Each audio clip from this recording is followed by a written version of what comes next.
श्रीमान संजय सिंह जी। धन्यवाद मान्यवर, आपने इस अति महत्वपूर्ण विषय पे मुझे बोलने का अवसर दिया। मान्यवर, भारतीय सेना देश का गौरव है।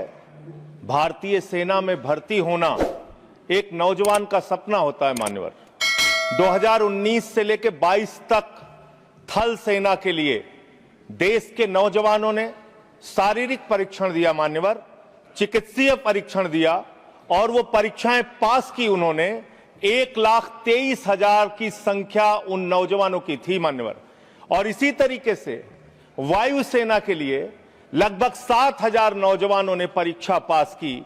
लेकिन बड़े अफसोस के साथ आपके माध्यम से इस सरकार को बताना चाहता हूं कि आज वो नौजवान अवसाद में हैं, निराशा में हैं, पीड़ा में हैं, दुख में हैं कि उनको आज तक सेना में भर्ती का अंतिम जो भर्ती के लिए उनको चिट्ठी मिलनी चाहिए, उस चिट्ठी की प्रतीक्षा कर रहे हैं।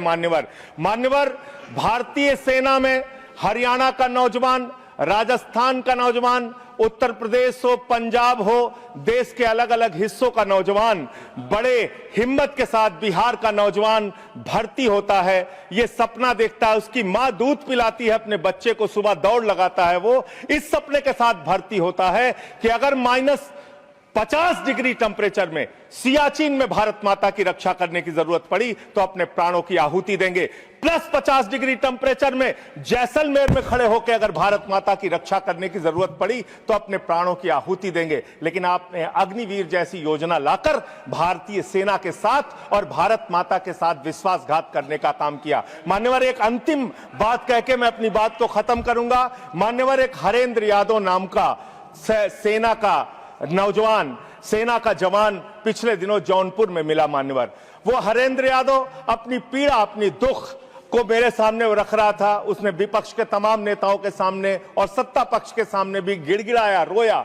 उसकी एक ही विनती थी कि सेना का जवान बना है हाथ में बंदूक लेने के लिए, सेना का जवान बना है भारत की रक्षा करने के लिए, लेकिन उस जवान से अधिकारियों के ट्रे उठवाए जाते हैं, सेवादारी करवाई जाती है। सेना में यह सेवादारी की प्रथा बंद होनी चाहिए। हमारे जवानों का सम्मान बरकरार रहना चाहिए। हमारा जवान देश की रक्षा के लिए है, भारत माता की रक्षा के लिए है, किसी अधिकारी का ट्रे उठाने के लिए नहीं है, हाथ में बंदूक उठाने के लिए है, दुश्मनों से लड़ने के लिए है। यह मैं हरेंद्र यादव की पीड़ा भी आपके माध्यम से सरकार तक पहुंचाना चाहता हूं और निवेदन करना चाहता हूं मान्यवर कि जिस भर्ती पर आपने रोक लगाई है सारी परीक्षा पूर्ण करने के बावजूद, उनको ज्वाइनिंग का लेटर दीजिए। उन नौजवानों को कम से कम जिनकी सारी परीक्षाएं आपने पूरी कर ली है, उन नौजवानों की भर्ती कीजिए। For more of such videos, do like, share and subscribe to ET Now Swadesh.